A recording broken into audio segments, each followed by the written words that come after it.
Star copies all. Go ahead. Message to observer. Alpha 3 rounds. AT delay in effect. 3 guns. Bravo 2 rounds. 2 guns. Smoke on effect. Hey, good morning. It is 5 a.m. on Central Standard Time, May 5th, 2021, Wednesday morning. Coming at you with another pre-market, post-market review for not only today, but I'm going to go over yesterday's transaction as well. A lot of y'all have asked me to go over a potential trade since I was out yesterday on what would have happened on those puts. So I'll go over that and also go over current market conditions and what do we expect going forward. So currently, yesterday, the market obviously, as we all know, went from 416 down to 411-ish, and then rebounded hard into the afternoon to come back up to 415.84. Currently sitting at the 415.30 level. Everything is green in my watch list. SPY is up 0.32%, Amazon 0.73%, Tesla 0.71%. Pretty much everything else is up about 0.5%, give or take. So the buyers definitely stepped in yesterday to defend that 411 level. And we're just going to kind of go over that and figure out what's going on today. So first, we're going to go over to the 1 year chart here. And this is the 1 year. So as you can see, everything is still trending towards bearish on the 1 year. The 8 is still trying to curl down here. Squeeze momentum's cooling. RSI is dipping. MACD is trending downward. So we had this huge outside candle right here, which dipped down big because we had that huge selling volume. Switching over to the 6-month chart. Still the same thing. The squeeze Momo is firing on a release squeeze to the downside. RSI is dipping down. The ADMA is busting through all the other AMAs, and we're transferring to the switch stack, the upside down stack. What that means is that the 8's on the bottom, 21 second, 34 is next, 55 and 89. So it's inverse. So on a bullish sentiment, you want it this way, where the 8's on top all the way down. 8, 21, 34, 55, 89. Well, now it's starting to switch, which means we're in a bearish sentiment, which we already knew. You already knew this was going to happen. We just got to figure out where and when that's going to break. Switching over to the 3-month chart. Everything's squeeze momentum is still released to the downside, although it's trending towards neutral, entering back into the squeeze because we're in this consolidation phase. RSI and MACD is all trending downward. But this is that line. This is the support right now where the buyers have stepped in right at this 411 area, which is also the bottom channel of the Fibonacci. So which I'll show you this March 25th up here. Boom, you can see this level here that the buyers are stepping in to defend right there. So that's a crucial level right at that 411 range. We bust this is when we know we're going down. So we all know we're going down to 401.87, the 50 eventually. We just got to figure out when, and whether it be a triggered from inflation talks just like yesterday or anything else. That's basically where it's going to go, is that 401, 402 range. Switching over to the daily chart.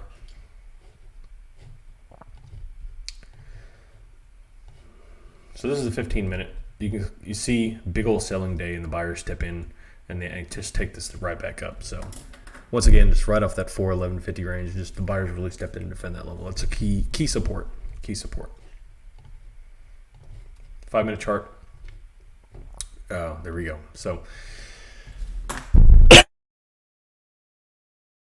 right now there's no news to bring this thing back up. It's just, the buyer stepping in to buy that weakness after the inflation fears from Yellen. So very curious to see what happens today. One thing I wanted to bring to y'all's attention before I start the analysis from yesterday is the VIX. VIX is on the uptrend.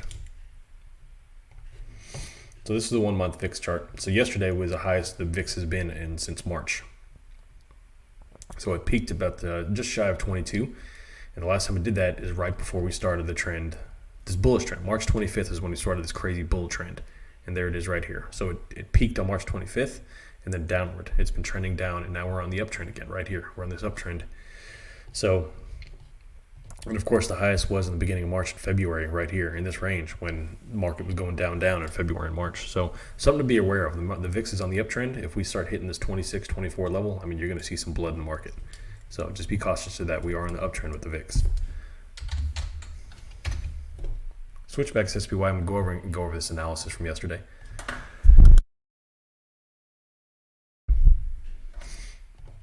So on the 5-minute chart, coming back to yesterday, people ask when, because I was out yesterday, as I all know, I was and doing my thing.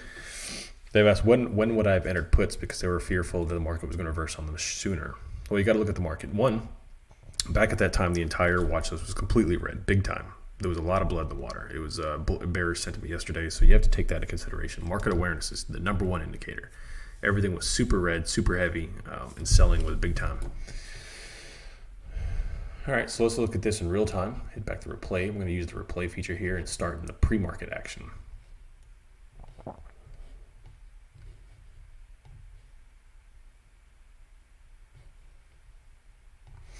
All right, so here we go. We just paused that there.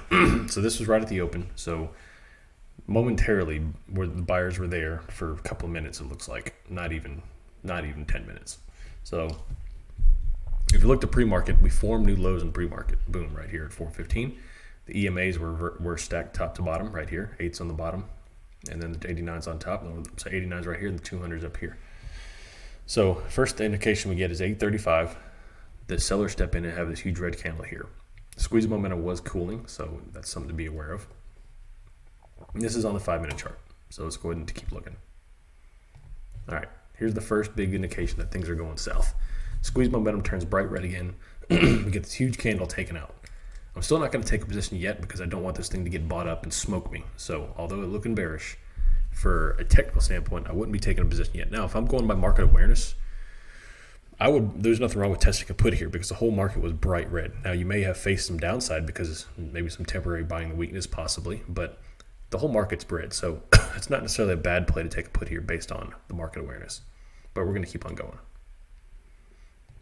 All right. So here's the first indication where I would have taken a put. So first thing I'm looking for, I see the price break down lower.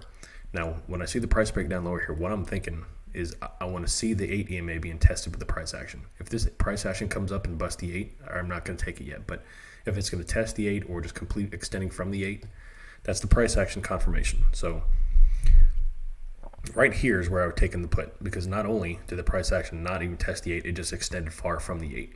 On top of that, the 8 extended over from the 21. So this little gap is getting bigger and bigger right here. Squeeze momentum is firing to the south with the gray crosses. RSI is dipping hard. MACD and everything in the book, everything in the world is telling me that this thing is going down. Not to mention the whole market was bright red. Everything. EMAs were stacked and they were all pointing downward, which is momentum was carrying this thing down. Plus we have massive candles on the volume side, bigger than we've seen in a long time. So I would have entered the put right here, and that would have been at 8:45. And let's see when we would have exited. So everything's still looking bearish. Wouldn't exit it here. Everything is still gray on the squeeze momentum. The EMAs are still pointing downward. Everything's being tested but still failing. Now, if this 8 EMA would have started curling aggressively up here, might have considered closing, and then if it would have popped, I definitely would have closed. But it never did that. It tested and it failed to the downside. So still would have been holding. Still would have been holding. Sellers are still much in control. Big old red candles. Definitely in the driver's seat. Squeeze momentum starting to cool. I see the gray crosses and black crosses coming in and out. Okay, here's where I start looking. Because not only do we have a sharp decrease in the squeeze momentum here, we got black crosses, but most importantly, the EMAs. The 8 is starting to turn up aggressively, and the price action challenged the 8 and busted it, and then challenged the 21 and busted it. So somewhere in here, I would have closed. I would probably guess right here would be a good close here. And then, of course, that was the bottom of the day, I believe. No, so the 8 came up, pinched the 21, and is staying right here. And then the buyer stepped in and, of course, took this thing all the way up to 415.50 level. So you can kind of see where I'm thinking now. I would have taken a position right here, and I would have closed it somewhere in this range. I would say somewhere in this area where it tested, I would have closed it when buyer started stepping in. So that's a good indication. I would have guessed that you would probably have made anywhere from 30 to 50 to 60% on those puts if I had to remember.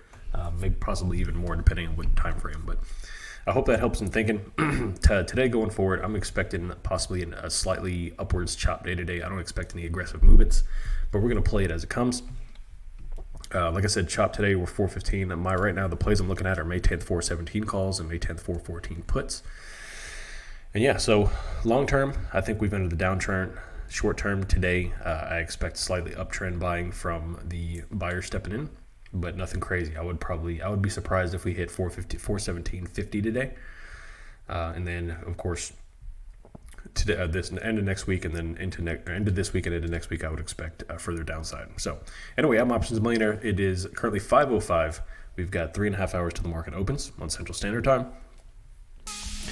Like this video, and so please subscribe to the video, because like I said, after this week, there's going to be a lot of educational videos coming out, everything from general options buying to SPY to my system to psychology and everything in between, and a couple of the finance videos too. They're not necessarily related to investing, to help those trying to grow their wealth. If you have any questions, please post them on the Discord, shoot me a DM, email me at optimalmillionaire2020@gmail.com. Like and subscribe to this video, of course, on YouTube. Follow me on Reddit and TikTok. And let's make some money today.